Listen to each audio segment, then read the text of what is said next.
We're taking it all the way. Sing it, Bhavani. Once again, bad flavor. கலை மனிதனாக பிறந்த ஒவ்வொருவனும் அள்ளி அள்ளி பழுத வேண்டிய அமிர்தமடாது. Go ahead, Craig. வணக்கம் நேர்களே, மீண்டும் ஒரு பீட்பாக்ஸ் நிகழ்ச்சியோடு உங்களை சந்தித்திருப்பதில் மகிழ்ச்சி. கடந்த வாரம் இடம்பெற்ற பீட்பாக்ஸ் நிகழ்ச்சியினுடைய ஒரு தொடர்ச்சியாகத்தான் இம்முறையும் நாங்கள் இணைந்திருக்கின்றோம்.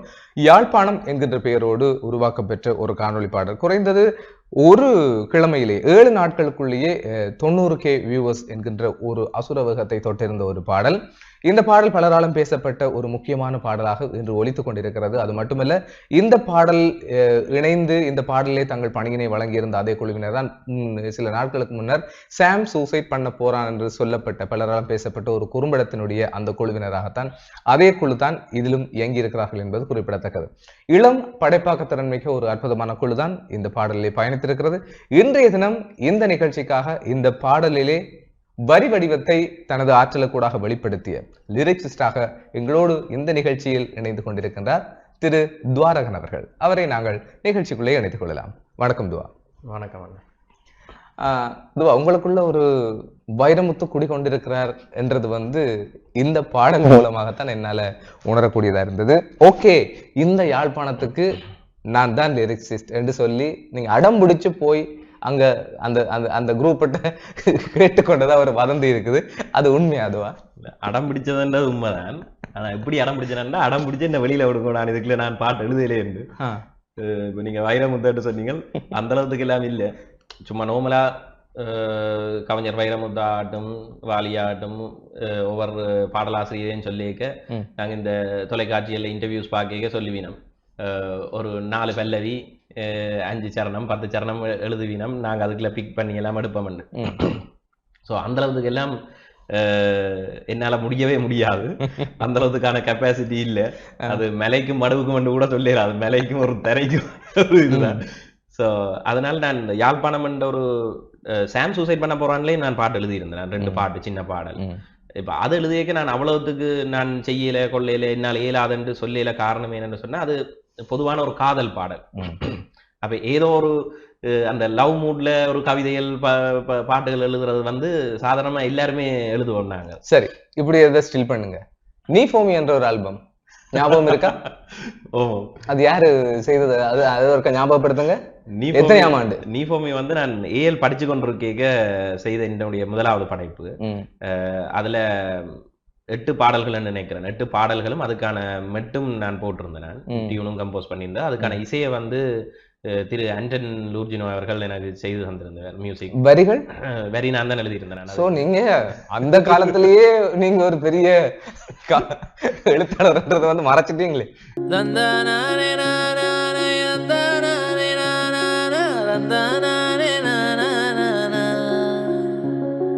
யாழ்ப்பாணம் வந்தாலே மனசெல்லாம் சந்தோஷம், உள்ளத்தில் கொண்டாட்டம் கும்பலும் தான்.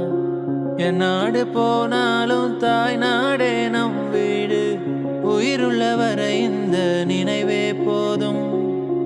மண்ணோடும் வானோடும்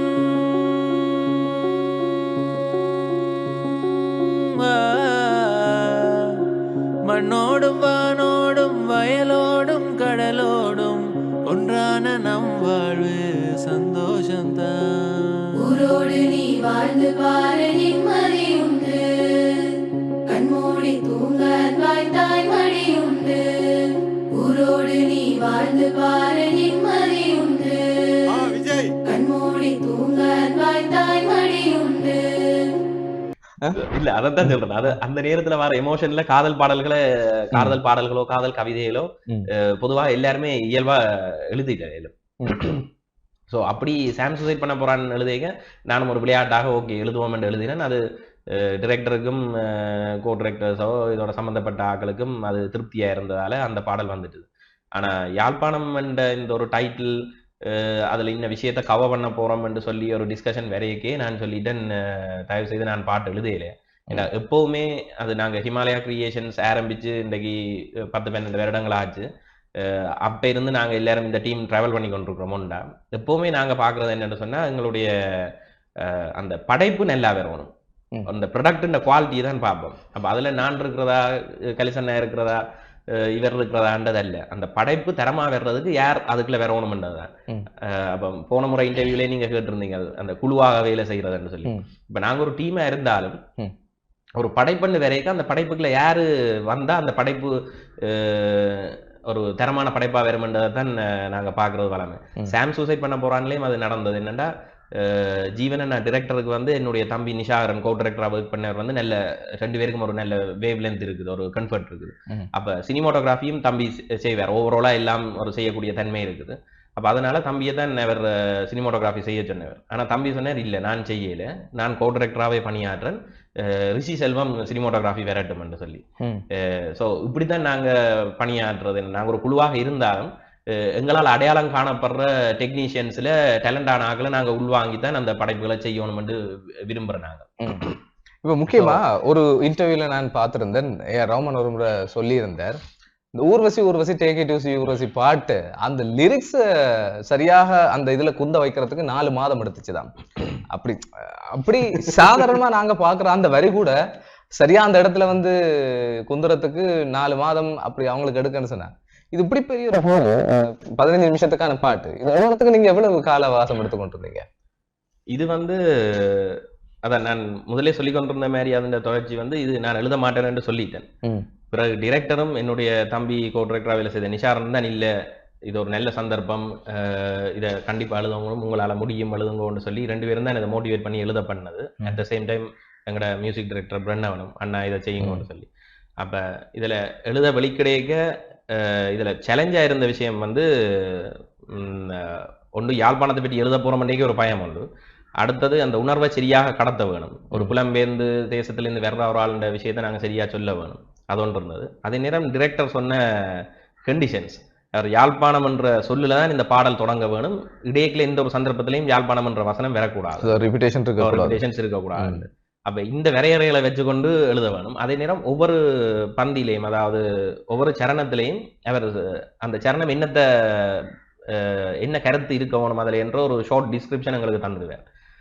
அதோட ஒரு சில வசனங்கள் அவர் அதுல சொல்லுகள் எங்களுக்கு சொல்லி இருப்பார். சும்மா பெரன் பெரை என்று அதுல ஒன்று வரும், பெரன் பெரை வாழ்ந்த மண்ணுன்னு சொல்லி. இந்த பெரன் பெரை என்றா அதுல வரணும், அது கண்டிப்பா இந்த வேர்ட் மிஸ் பண்ணிடாம இந்த சரணத்துக்குள்ள இதை கொண்டு வந்துருங்கோ என்று சொல்லியிருப்பார். அதே மாதிரி அந்த ஒரு வழி பயணமா என்று வரும், அதாவது ரிட்டர்ன் டிக்கெட் போடாம வாரது, 1 வே டிக்கெட்டோட வாரது, ஒரு வழி பயணமாய். அந்த ஒரு வழி பயணமாய் அவர் கண்டிப்பா வேணும் என்று கேட்ட விஷயம். இப்படி ஒவ்வொரு சரணத்திலையும் அவர் ஒரு ஸ்பெசிஃபிக்கா ஒரு விஷயத்த சொல்லுவார், இந்த சொல் மிஸ் பண்ணிடாம இந்த சரணத்துக்குள்ள வரணும் வந்து. அப்ப இந்த ஒரு லிமிடேஷன்ஸோட எழுதுறது வந்து சரியான ஒரு டஃபா இருந்தது. அதுக்கு எடுத்த காலம் என்று சொன்னா நாங்க கிட்டத்தட்ட ஒரு நாளைக்கு ஒரு நாள் ஒரு இரவு ஒரு 8 மணி 9 மணிக்கு இருந்தோம்னா 12 1 மணி செல்லும் இதை எழுதி முடிக்கிறதுக்கு ஒரு சரணத்துக்கு. ஸோ கிட்டத்தட்ட ஒரு 1 வீக் ஒர்க் எங்களுக்கு எடுத்தது இந்த பாட்டு எழுதி முடிக்கிறதுக்கு. இப்போ உதாரணத்துக்கு இப்போ நாம நிறைய தேடல் நிறைய வாசிப்பு என்ற இயல்பாகவே பல சொற்களஞ்சியங்கள் எங்களுக்குள்ள குடிக்கொண்டிருக்கும், அதுல சந்தேகம் இருக்காது. ஆனா சில வித்தியாசமான எங்களை மீறின சில சொற்பதங்களை வந்து நாங்கள் பயன்படுத்த வேண்டிய தேவைகள் கூட உங்களுக்கு ஏற்பட்டு இருக்கலாம். உதாரணமாக நீங்க இப்போ சொல்லிக்கல வந்து பரன்பரை என்று சொல்லி சொன்னீங்க. நாங்க சாதாரணமா பரன்பரைன்றதை விட நாங்க பேச்சு தமிழ்ல வந்து பரம்பரை, இப்போ அதாவது என்ன சொல்ற, அது ஒரு தோன்றல் விகாரம் போல அல்லது திருதல் விகாரம் போல பரன் சகப்பறை பரம்பரை என்று அப்படி வார மாதிரி அது அது பரம்பரை என்றதுதான் அதா அல்லது பரன்பரை என்றதுதான் சரியான இதா? அது வந்து டிரெக்டர் சொல்லிக்குதான் எனக்கு அது சொன்னவர் என்னன்னா, நாங்க தாத்தா பாட்டி பூட்டன் பூட்டி என்று சொல்றோம் தானே, அதுன்ற ஒரு மூத்த ஜெனரேஷன் தான் பெரனும் பெரையும் பரன்பரை. அப்ப அதனால அதை கண்டிப்பா அந்த ஒரு இது தாத்தா பாட்டன் பூட்டன் பூட்டி எல்லாத்துக்கும் மேல இருந்த அந்த ஒரு ஜெனரேஷன்ல இருந்து அது வருதுன்ற ஒரு இதுக்கு தான் அந்த பரன்பரை வாழ்ந்த மண் பரம்பரை என்று சொல்லி சொல்றோமா? மேபி இருக்கலாம், எனக்கும் அது சரியான விளக்கம் தெரியல. மறைவித்தான் பரம்பரை, அந்த பெரனின் பெரையில இருந்து வர்ற எங்கட பரம்பரை என்ற ஒரு இதுல அந்த வந்திருக்கலாம். சரி, அடுத்த ஒரு விஷயம், இந்த பாடலை பார்க்கல இப்ப நாங்க ஒரு திரைப்படத்தை இப்போ உதாரணமா தென்னிந்திய திரைப்படங்களை நாங்க எடுக்கல, டக்குண்டு முதல் காட்சியை ஒரு கோயிலை காட்டி மணி அடிச்சு தேங்காய் உடைச்சு அல்லது பூஜை கும்புற மாதிரி அப்படி ஒரு ஓப்பனிங் சீன் ஒன்று இருக்கும். இதுல இப்ப ஒரு சிலரால பேசப்பட்ட ஒரு விடயம், அப்படி அந்த பயணம் ஆரம்பிக்கல முதலாக ஒரு விகாரம் தான் வருது, முதலாவது விகாரம் தான் வருதுன்னு சொல்லி அது நீங்க அதை பத்தி யோசிக்க இல்லையா? அந்த பயணத்துக்காக அது இயல்பாக கொண்டு வரப்பட்டதா? இல்ல ஒருத்தர் ட்ரெயின்ல இருந்து வெளிக்கிறாருன்னு சொன்னா அவற்ற வியூல அதுதான் முதல் தெரியுதுன்னு சொன்னா அதை நாம ஒண்ணுமே செய்ய இயலாது. அப்படிப்பட்ட நியாயப்பாடுகளும் இருக்குது. இதுக்கு உங்க பதில் எப்படி அமைய போகுது? இதுக்கு வந்து எப்படின்னு சொன்னா அந்த பாட்டுல அந்த டிராவல்ல நீங்க பாக்க அவர் இங்கிருந்து யாழ்ப்பாணத்துல இருந்து இடம்பெயர்ந்து போகைக்க அவர் இந்த விகார அதுல இருக்கல. அதே மாதிரி இதுக்கு அடுத்த ஷாட்ல பார்த்தா அவர் ஒரு பள்ளிவாசலுக்கு முன்னுக்கு ஒரு டீ வண்டி குடிக்கிற மாதிரி ஒரு இது இருக்கும்.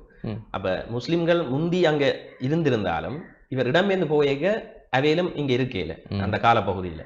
அப்ப அவர் திரும்பி விரையக்க யாழ்ப்பாணத்துக்கு விரையக்க அவர் போகைக்க இல்லாத 2 விஷயங்களை அவர் கடந்து வாரார். அவர்கிட்ட பயணத்துல வீட்டை நோக்கின அவர்கிட்ட பயணத்துல அவர் போகைக்க இல்லாத 2 விஷயங்களை அவர் கடந்து வாரார். அதுக்கு பிறகு ஒரு ஷார்ட் டைரக்டர் வச்சிருப்பார், ஒரு சன்ரைஸ் மாதிரி ஒன்று வச்சு அதுக்கு பிறகுதான் அந்த அவருடைய பயணங்களை ஆரம்பிக்கும். அப்ப இங்கிருந்து இடம்பெயர்ந்து போகைக்க இல்லாத 2 விஷயங்களை அவர் கடந்து வந்து அவருடைய நாள் பிறகு அவருடைய ஜேர்னி ஆரம்பிக்குது. சோ இது ஒரு இயல்பாக அதுல கடந்து போன ஒரு விஷயம் தான். கல்லாக நான் கண்ட சிற்பங்கள் யாவும் கண் முன்னே தெய்வங்களாகும். கண்மூடி நான் கண்ட காட்சிகள் யாவும் கண் முன்னே கண்டேனே. இந்நாளிலே மாற்றம் கண்டே புதிதா எந்தன் வாழ்விலே. யாழ்ப்பாணம் வந்தாலே மனசெல்லாம் சந்தோஷம், உள்ளத்தில் கொண்டாட்டம் கும்மளம் தான். என் நாடு போனாலும் தாய் நாடே நம் வீடு, உயிருள்ளவரை இந்த நினைவே போதும். சரி, இப்ப குறிப்பா இதுக்கு வந்து ஒரு புதுமுகம் நடிகர் என்ன சொல்லி இப்ப யாருக்குமே கொடுக்காத ஒரு இன்ட்ரோவை இந்த நடிகருக்கு கொடுக்கணும் என்று சொல்லி ஒரு விஷயத்த சொல்லி வச்சிருந்தீங்க. அதுக்கு நான் வாரன், அது வரைக்கும் பார்க்கலாம். இணைந்து கொண்டிருக்கின்றோம். இது யாழ்ப்பாணம் பாடல் குழுவினரோடு ஒரு அற்புதமான நேர்காணலாக இந்த நிகழ்ச்சி அமைந்து கொண்டிருக்கிறது. இன்னும் பல சுவாரஸ்யங்கள் காத்திருக்கிறது. இணைந்து கொள்ளலாம் ஒரு சிறிய இடைவேளையின் பின்னர். சிறிய இடைவெளியின் பின்னர் மீண்டும் இணைந்திருக்கின்றோம். இது யாழ்ப்பாணம் திரை பாடல் குழுவினரோடு நாங்கள் இணைந்திருக்கின்றோம். அற்புதமான ஒரு படைப்பாக பலராலும் பேசப்படுகின்ற, குறிப்பிட்ட சில காலங்களுக்குள்ளேயே அசுரவகம் பிடித்திருக்கின்ற, பலராலும் பார்க்கப்பட்டு ரசிக்கப்பட்டு வியக்கப்பட்டிருக்கின்ற ஒரு பாடல் தான் இந்த யாழ்ப்பாணம் பாடல். அந்த பாடலிலே பாடலாசிரியராக இணைந்து கொண்டு, பாடலாசிரியர் மட்டுமில்லை, அந்த பாடல் பல விடயங்கள் கூறுவார்கள் தானே. ஒரு தேத்தனை கடை என்று சொன்னால் எலி அடிக்கிறதுல இருந்து எலக்ட்ரிசிட்டி வேலை வரைக்கும் அந்த முதலாளிக்கு தெரிஞ்சிருக்கணும் என்று சொல்லி கிட்டத்தட்ட நான் நினைக்கிறேன் இந்த யாழ்ப்பாணம் குழுவினர் என்ற ஒவ்வொரு விஷயத்திலையும் இவருடைய பங்களிப்பு ஏதோ ஒரு வகையில இருந்திருக்கும் என்றதுதான் உண்மை. சரி, பார்க்கலாம். துவாரகன் மீண்டும் அவரோடு இணைந்து கொள்ளலாம். துவா, யாருக்கும் கொடுக்காத ஒரு இன்ட்ரோவை இந்த யாழ்ப்பாண பாடலினுடைய நாயகனுக்கு கொடுக்கணும் என்று சொல்லி ஒரு இன்ட்ரோவை விட்டுருந்தீங்க. ஒரு ரஜினி, ஒரு கமல், ஒரு விஜயகாந்த், ஒரு முரளி, ஒரு விஜய் சேதுபதி, இப்படி எல்லாரையும் போட்டு கிரைண்டர்ல அடிக்க கடைசியா வர்றாரு பாருங்க ஒரு ஆள், இந்த பாடலினுடைய நாயகன். எப்படி நீங்க அவரை சூஸ் பண்ணீங்க? இவர் தான் இதுக்கு பொருத்தமா இருக்குமெண்டு. இவரை இந்த பாட்டு தான் எடுக்க போறோம் என்று முடிவெடுத்த உடனே ஒன்று எங்களுக்கு இங்க ஒரு பெரிய இண்டஸ்ட்ரி, நிறைய கலைஞர்கள், டெக்னீஷியன்ஸ் ஆகட்டும், நடிகர்கள் ஆகட்டும், நிறைய ஆப்ஷன்ஸ் எங்களுக்கு இங்கே இல்லை. முதலாவது விஷயம். அப்போ நாங்கள் ஒரு ஆப்ஷன்ஸ் இருக்குன்னே அதுக்குள்ள நாங்கள் சூஸ் பண்ணுறது ஈஸி. அப்போ அந்த இது இல்லை என்ற ஒரு பட்சத்தில் நாங்கள் இதை ஐடியாவை எடுத்தோடனே எங்களுக்கு எங்களோட மண்ணோட இதோட ஒரு ஒட்டின முகம், ஒரு நேட்டிவான ஃபேஸ் என்றோடனே ஜீவன் அண்ணாண்ட ஃப்ரெண்ட், ஒரு க்ளோஸ் ஃப்ரெண்ட் இவர். அப்போ உடனே இவர் தான் மைண்டுக்குள்ள ஜீவனாகும் வந்துட்டார். எங்களுக்கும் அதை ஒரு அக்செப்ட் பண்ணக்கூடியதாக இருந்தது அந்த ஃபேஸ். அதனால இவரை சூஸ் பண்ணிட்டோம். ஒரு காரணம் இவரை சூஸ் பண்ணதுக்கு. அல்லது எவ்வளவு அடிச்சாலும் தாங்குவார்ன்ற மாதிரி, அதாவது நீங்க அந்த டியூரேஷனுக்கு இவர். அடுத்தது மெயினான காரணம் என்ன சொன்னா, இங்க எல்லாருமே முழு நேர தொழிலாக இந்த ஃபீல்ட வச்சிருக்கிறது சரியான குறைவு. அப்ப எல்லாருமே ஏதோ ஒரு விஷயத்துல கமிட்டடா இருப்பினும், அப்ப அந்த வேலையோட ஒரு 6 மாசம் இதுக்குள்ள டிராவல் பண்ண போறதுன்றது வந்து எல்லாராலையும் கஷ்டம். அப்ப இது ஜீவன நண்பரா இருக்கிறதாலையும் எங்களுடைய வளமையாவே கூட பயணிக்கிற ஒரு ஆள்ன்றதாலையும் அவருக்கு எங்களுக்கு அட்ஜஸ்ட் பண்ணி எங்களோட டைம்களுக்கு வந்து போகக்கூடியது இருக்குமென்றதும் இன்னும் ஒரு காரணம் அவரை நாங்க சூஸ் பண்ணது. சரி, நீங்க நினைச்சிருந்தா இந்த பாடல ஒரு கிழமை அல்லது 2 கிழமைக்குள்ள நீங்க முடிச்சிருக்கலாம் நினைச்சிருந்தா. ஏன் இவ்வளவு ஒரு நீண்ட காலம், கிட்டத்தட்ட 6 மாதம் 5 மாசத்துக்கு. சரி, 5 மாத காலம் இந்த பாடல் உருவாக்கத்துக்கு நீங்க எடுத்திருக்கீங்க. ஏன், அதுக்கான காரணம் என்ன? அதுக்கான காரணம் என்னன்னு சொன்னா, இப்ப நாங்க லைவ் ஈவெண்ட்ஸ் கவர் பண்ண வேண்டி இருந்தது. இப்ப உதாரணத்துக்கு சூரன் போர் வேரம், சொக்கப்பனை எரிக்கிறது கவர் பண்ண வேணும். கிறிஸ்மஸ் டைம்ல அந்தோனியார் கோயில் ஷூட் பண்ண வேண்டி இருக்கும். பட்டத்திருவிழா எடுக்க வேண்டி இருக்கும். அப்ப இது எல்லாத்துக்கும் ஒரு பட்ஜெட் இருக்குது. நாங்க இது எல்லாத்தையும் நாங்களே கிரியேட் நீங்க ப்ரொடக்ஷன் காஸ்ட குறைக்கிறதுக்காக டைம் டியூரேஷன் அப்படி செய்ய முடியாது. அப்ப அந்தந்த லைவ் ஈவெண்ட்ஸை அது நடக்க கவர் பண்ணி தான் ஆகணும்.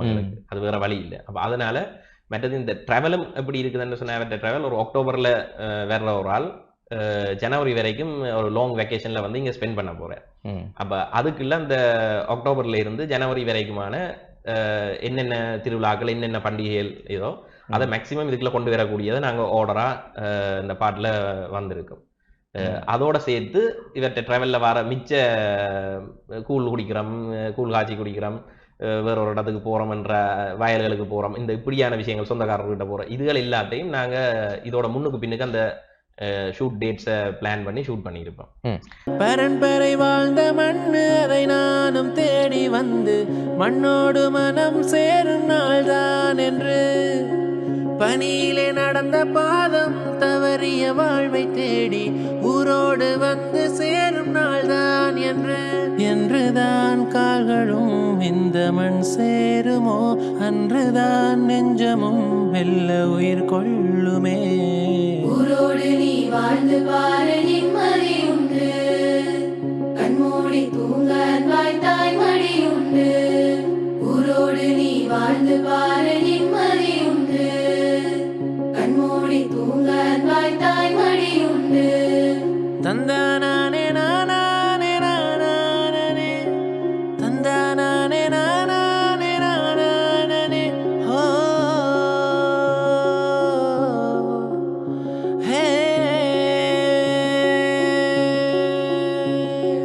மழை தருமண் வாசனை தீண்டுமே, பகலிரவாய் வாடை காற்றும் வீசுமே, தலைமுறை கடந்துமே எருதுடன் வாழ்வு ஒன்றானதே, இயற்கையின் இயல்பிலே எங்களின் வாழ்வு உண்டானதே. சரி, உண்மையில ஒரு யாழ்ப்பாணம்ண்டா ஒரு அழகுன்றது வந்து எல்லாருக்குமே, அதுவும் இயற்கை அழகு என்பது வந்து மிக பொருத்தமானதாக இருக்கும். ஒரு காட்சிப்படுத்தலிலே அந்த இயற்கை அழகை சரியாக கொண்டு வரதுல வந்து சினிமாட்டோகிராஃபர் முக்கியமான பங்கு வகிப்பார். எடிட்டர் அதுக்கு இன்னும் கொஞ்சம் அதிகமான உயிரை கொடுப்பார். அதை விட கலர் கிரேடிங், அதுக்கு அப்பால் இப்ப நாங்க ஹாலிவுட் திரைப்படங்களை நாங்க எங்களுடைய தென்னிந்திய சினிமா அல்லது இங்கே இருக்கிற சினிமா, இலங்கை சினிமாக்களை பார்க்கின்ற பொழுது எடுக்கிறத அப்படியே கொடுக்கறத விட சில அந்த டிங்கரிங் ஒர்க்னு சொல்லுவாங்க தானே, சில விஷயங்களை அழகாக்குறது, சில கலர்ஸ். இப்போ உதாரணத்துக்கு வந்து முகில் வெறும் பிளாட்டா இருக்குன்னு சொன்னா அதுக்குள்ள இன்னும் கொஞ்சம் கலர்ஃபுல்லான ஒரு ப்ளூ ஷேட் கிளவுட்ஸை கொண்டு வரது, இன்னும் கொஞ்சம் பச்சையா புல்ல அழகா காட்டுறது, அப்படி நிறைய வேலைகள் வந்து செய்து இன்னும் அழகா காட்டுவாங்க. அப்படிப்பட்ட அந்த டிங்கரிங் மேக்கப் வேலைகள் இந்த பாடல்ல இடம்பெற்றிருக்கா? அந்த பணியை எங்களுக்கு செய்து தந்தது வந்து துஷிகரன், என்னுடைய நண்பன் தான்.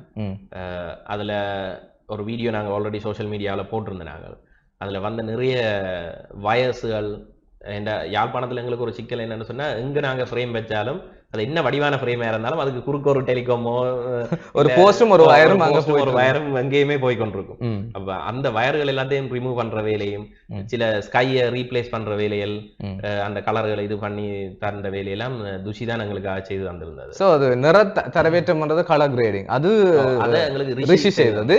இதை என்ன பேர் கொண்டு அழைக்கிறது இப்படியான ஒர்க் செய்யறது? வந்து இது ரோட்டோ ஆர்டிஸ்ட் என்று சொல்றது. Roto artist. ஓகே. சோ அந்த பணியை துஷி எங்களுக்கு செய்து வந்திருந்தார். சோ என்ன சொல்ற, சினிமாட்டோகிராஃபர் அழகா காட்டின ஒரு விஷயத்துல இருந்த இப்படியான இதை இன்னும் மேலும் அழகாக்குற 2 பணியை எங்களுக்கு ரிஷியும் துஷியும் செய்து வந்திருக்காங்க. சரி, உண்மையில இந்த படைப்புல ஒரு படைப்பு நல்ல மாதிரி உருவாகினால் அந்த படைப்பு தொடர்பான சாதக பாதக விமர்சனங்கள் நிச்சயமா வந்துதான் சேரும். அதை விட நீங்க எடுக்கிற சில பயணங்கள்ல வந்து ஏதோ ஒரு வகையில அந்த காரசாரமான விமர்சனங்களை கூட எதிர்நோக்க வேண்டிய சந்தர்ப்பங்கள் இருக்குது. இப்படி இந்த யாழ்ப்பாண பாடல்ல அப்படி ஏதாவது காரசாரமான விமர்சனங்களை நீங்க எதிர்கொண்ட அனுபவம் இருக்குதா, அல்லது அப்படியான இப்படிப்பட்ட விமர்சனங்களுக்கு நீங்க பதில் சொல்ல வேண்டும் என்று ஆசைப்படுறீங்க? இல்ல, பொதுப்படையா இது போய் ரீச் ஆகியிருக்கிற மக்கள் எல்லார்ட்டையும் பாசிட்டிவான ரெஸ்பான்ஸ் தான் எல்லா இடமுமே வந்திருக்குது. நெகட்டிவ்ன்றது இனி இல்லைன்ற ஒரு சொற்பமான இதில் தான் நெகட்டிவ் இது வந்திருக்குது. பட் சில விமர்சனங்களை எல்லாத்தையும் எங்களுக்கு எதிரானவோ இல்லாட்டி நாங்கள் எதிர்பார்க்காததுக்கு புறம்பா வாரது எல்லாத்தையும் நாங்கள் நெகட்டிவ்னு சொல்லிட்டு போக இயலாது. அது அவைகளுக்கான கருத்து சுதந்திரம் எல்லாருக்கும் இருக்குது. ஸோ நெகட்டிவ் கிரிட்டிசைஸ் பண்றது ஒரு பக்கம் இருக்க, பாசிட்டிவான ரெஸ்பான்ஸ் இருக்குது. அதை விட ஒவ்வொருத்தர் தங்களுடைய ஒரு கருத்தை முன் வச்சிருக்கேன். அந்த கருத்துல ஒன்று அது இந்த எல்லாரும் இதை பாசிட்டிவா உள்வாங்கினதோட ஒப்படைக்க சில சொற்பமான அளவு தான் என்றாலும் அதில் ஒன்று இந்த நீங்க ஆல்ரெடி கேட்ட இந்த விகார சார்ந்த ஒரு விஷயம். அடுத்தது இது இந்து மதத்தை இதை கொஞ்சம் கூட முன்னுரிமைப்படுத்தி இருக்கான்றது ஒன்று என்ற ஒரு கேள்வி. ஆனா இது அப்படி என்ற ஒரு இதையும் நாங்க பார்த்து எடுக்கல. நாங்க இந்து மதத்தை சார்ந்தாக்களா இருந்தாலும் இங்க ஒரு மத நல்லிணக்கமா நாங்க எல்லாரும் ஒண்டா வாழ்ற ஒரு இடம்தான் யாழ்ப்பாணம். ஸோ இங்க நாங்க அப்படி பார்த்து எடுக்கல. அந்த ஸ்கிரிப்ட் அந்த விஷயம் என்ன கேட்குதோ அதைத்தான் நாங்க கொடுத்துருக்கோம். உதாரணமா சாம் சூசைட் பண்ண போறான்னு எடுத்த அதே டீம் தான் இதை ஒர்க் பண்ணியிருந்தாங்க. சாம் சூசைட் பண்ண போறானுடைய கதை களம் பாஷையூர்ல இருக்கிற ஒரு இளைஞர்களுடைய கதை. அப்ப அதுல நாங்க ஷூட் பண்ணியிருக்கிறது பாஷையூர் குருநகர் பகுதிகளை ஷூட் பண்ணியிருக்கிறோம். அங்க இருக்கிற குருநகர்ல இருக்கிற ஒரு சர்ச் காட்டியிருக்கிறோம், பாஷையூர்ல இருக்கிற அந்தோனியார் கோயில் காட்டியிருக்கிறோம். அப்ப அது ஒரு கிறிஸ்தவ பின்னணியை கொண்ட ஒரு கதைக்களமாக இருக்கிறதால அது முற்றுமுழுதாக அங்க எந்த விதமான ஒரு இந்து சமயம் சார்ந்த இந்த ஒரு அடையாளமே அதுல வராது. அதே நேரத்துல இந்த டிராவல் பார்க்க இந்த பாட்டை எடுத்து பார்த்தா வாரவர் ஒரு இந்து சமயத்தை சார்ந்தவரா இருக்கிறார். அவர் இங்க நிக்க போற அந்த வெக்கேஷன் பீரியட்டுக்குள்ள அவருடைய வாழ்க்கையை அவர் எங்க போறாரு, என்ன திருவிழாக்கள் என்ன கொண்டாட்டங்களை அட்டன் பண்றாரோ அந்த ஃப்ளோவில் தான் அது போகும். அப்ப இங்க எதுவுமே எந்த ஒரு மதத்தை தூக்கி பிடிச்சோ இதுன்றது அல்ல.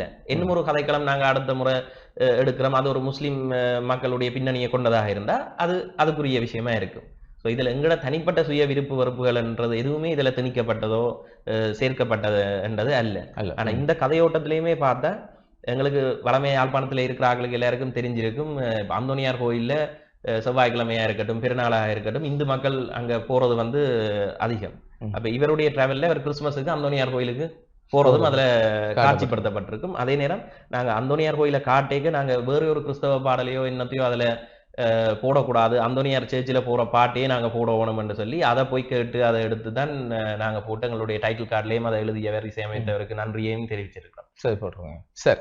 இப்ப உண்மையில நாங்க பிளான் பண்ணி எங்களோட ப்ரொடக்ஷன் யூனிட்டோட ஒரு விஷுவல்ஸை நாங்கள் ஷூட் பண்ணுறேன்னு சொன்னால் எங்களுக்கு ஏற்ற மாதிரி டைம் எடுத்து அதை அழகாக எங்களோட பிளானுக்கு ஏற்ற மாதிரி செய்து கொள்ளலாம்.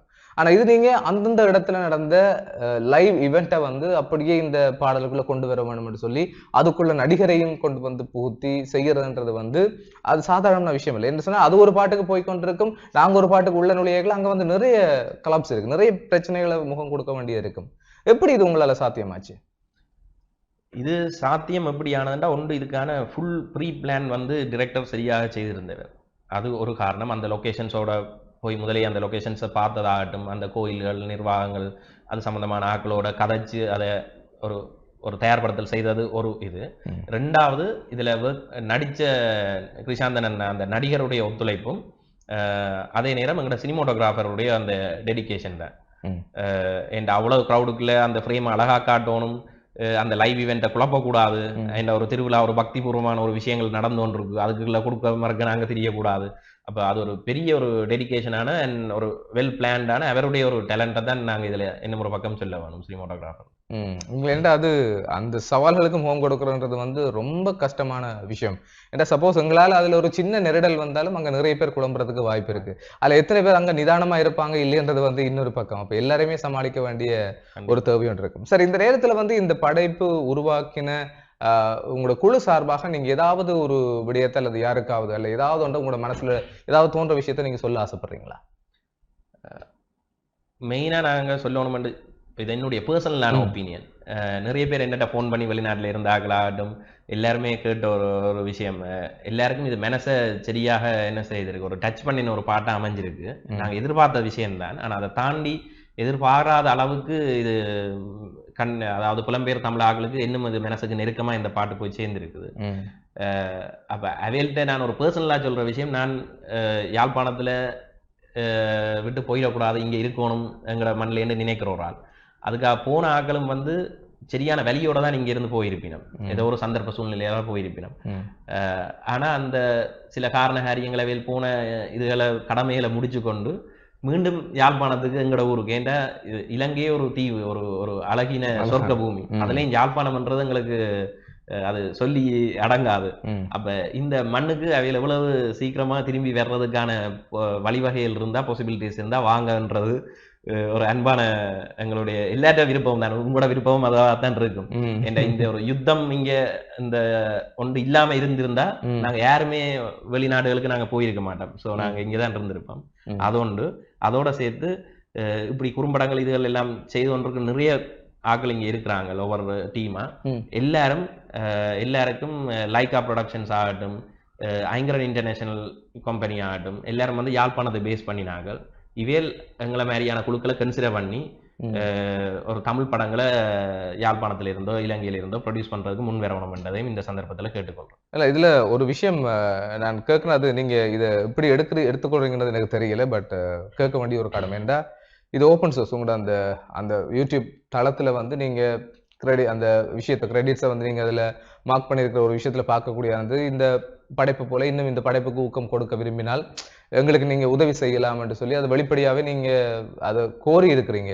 அந்த அக்கௌண்ட் நம்பரையும் போட்டு எல்லாம் கோரி இருக்கிறீங்க. உண்மையில அந்த கூற்று மதிக்கப்பட்டிருக்குதா, இல்ல அதுக்காக வந்து யாராவது உங்களுக்கு அடுத்த படைப்புக்கு நான் உதவி செய்யறேன்னு சொல்லி அப்படி இணங்கி வந்திருக்கிறாங்களா? இல்லை, 1-2 பேர் ஃபோன் ஓவர் த ஃபோன் டெக்ஸ்ட்ல கேட்டிருக்கணும். ஆனா இது வரைக்கும் அக்கௌண்ட்ல காசுன்னு வந்தவங்களுக்கு விளையில கேட்டிருக்கணும். மேபி ஃபியூச்சர்ல அது சம்பந்தமா நினைச்சிருக்கலாம், தொடர்பு கொள்வோம் என்று யோசிச்சிருக்கலாம். பொறுத்திருந்து தான் பார்க்கணும். ஒருவேளை அது இந்த நிகழ்ச்சியை பார்த்து கொண்டிருக்கிற ஏராளமானவர்களுக்கு நாங்கள் சொல்ற ஒரு விஷயம் அதான், ஏராளமான கலைஞர்கள் இருக்கின்றார்கள், திறமை இருக்கிறது, ஆனால் அவர்களுக்கான அந்த நிதி பலம் தான் போதாமல் இருக்கிறது.